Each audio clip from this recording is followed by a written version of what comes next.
প্রিয় শিক্ষার্থীবৃন্দ, কেমন আছো তোমরা? আমরা আলোচনা করতেছিলাম সরলরেখা চ্যাপ্টার। সরলরেখা চ্যাপ্টারে ধীরে ধীরে আমরা চ্যাপ্টার 3E পর্যন্ত চলে এসেছি। আজকে আমরা সরলরেখা চ্যাপ্টার করতেছি না, অনেকেই রিকোয়েস্টে আজকে আমরা ক্যালকুলাসে চলে আসতেছি। সরলরেখা চ্যাপ্টারটাও আমরা করব, পাশাপাশি আমরা ক্যালকুলাসটাকেও আগাইয়ে নেব। তো প্রিয় শিক্ষার্থীবৃন্দ, আজকে আমরা ক্যালকুলাস শুরু করতে যাচ্ছি।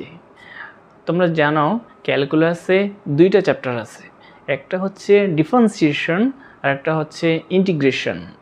আজকে আমরা ডিফারেন্সিয়েশন শুরু করব, অর্থাৎ অন্তরীকরণ। আমরা অন্তরীকরণের খুঁটিনাটি আজকের ক্লাসে আমরা আলোচনা করব। আজকে আমরা কোনো ম্যাথসে যাব না, কিন্তু বেসিক কনসেপ্টটা আজকে আমরাই তোমাদের কাছে তুলে ধরব। তো প্রিয় শিক্ষার্থীবৃন্দ, শুরু করা যাক।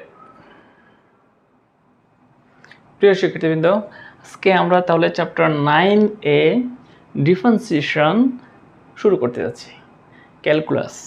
তাহলে ডিফারেন্সিয়েশনটা শুরু করতে গেলে আমাদের যেই জিনিসটা আমাদের সবচেয়ে প্রথম প্রয়োজন হবে সেটা হচ্ছে লিমিট। লিমিট হচ্ছে ডিফারেন্সিয়েশনের মৌলিক একটা ধারণা। ডিফারেন্সিয়েশনের ভিত্তি হচ্ছে আমাদের লিমিট। তাহলে আমরা লিমিটের উপর ব্যাপক ধারণা না থাকলে আমরা ডিফারেন্সিয়েশন ম্যাথস করতে হিমশিম খাব। যেমন প্রিয় শিক্ষার্থীবৃন্দ, আমরা এখান থেকে শুরু করতে পারি। দেখো, আমরা যদি যেমন f(x = x² একটা ফাংশন দেওয়া আছে, এখানে আমরা যদি x এর মান 1 বসাই, x এর মান 1, তখন আমরা একটা মান পাচ্ছি 1। এটা একটা মান পেয়ে গেছি। কিন্তু আমরা যদি ফাংশনটা এরকম হয় f(x = x² - 1 / x - 1, এই ফাংশনে যদি আমি 1 বসাই তাহলে কি দাঁড়াচ্ছে দেখো, আমরা f(1 = 1² - 1 1 - 1, তাহলে কি আসতেছে 0, আর 1 - 1 মানে 0। দ্যাট ইজ কি আসতেছে আমাদের 0/0। 0/0 মানে হচ্ছে একটা অসংজ্ঞায়িত মান বা অনির্ণেয় মান। এটার কোনো মান নাই অ্যাকচুয়ালি এই ক্ষেত্রে। কিন্তু আমরা এই ফাংশনটাকে যদি একটু সরল করি তখন জিনিসটা কি আসতেছে দেখো, f(x =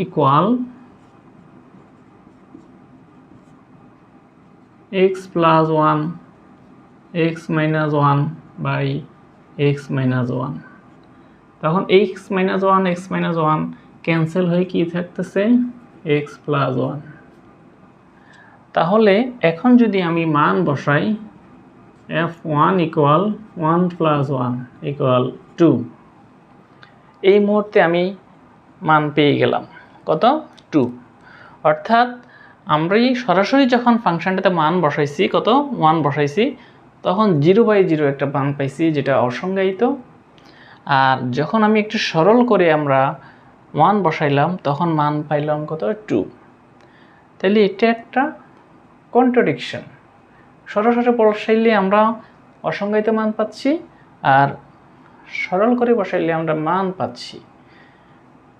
এই সমস্যা দূরীকরণে গণিতবিদগণ লিমিট কথাটার প্রচলন করেন।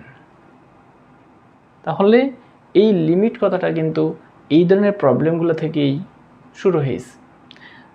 এখন ওরা গণিতবিদগণ কী করলো, তখন আমরা সরাসরি 1 না বসিয়ে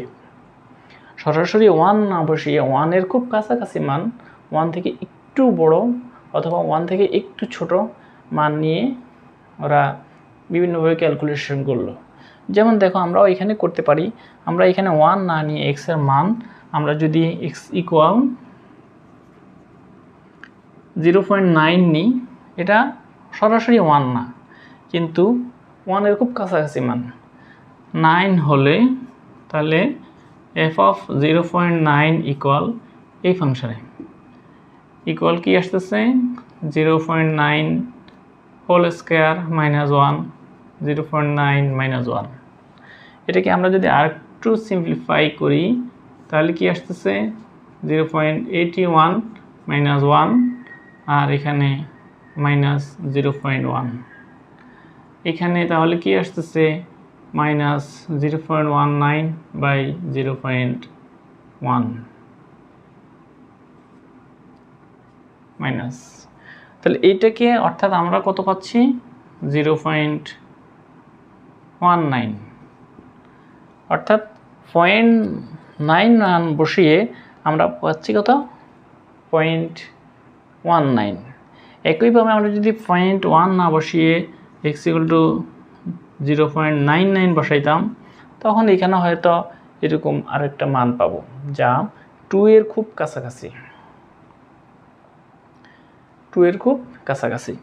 তাহলে আমরা এইভাবেও বসাইতে পারি, এখানে x = 1, এখানে তো 0.9 কম বসাইছি, 1.1 অথবা 1.11।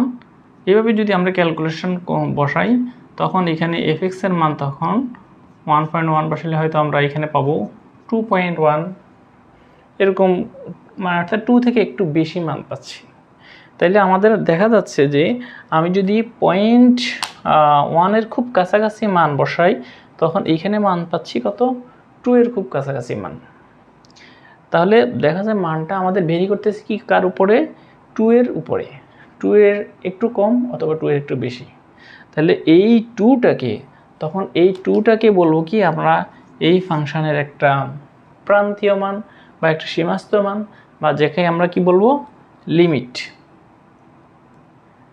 এইখান থেকেই মূলত লিমিট এই ফাংশনের 2। প্রিয় শিক্ষার্থীবৃন্দ,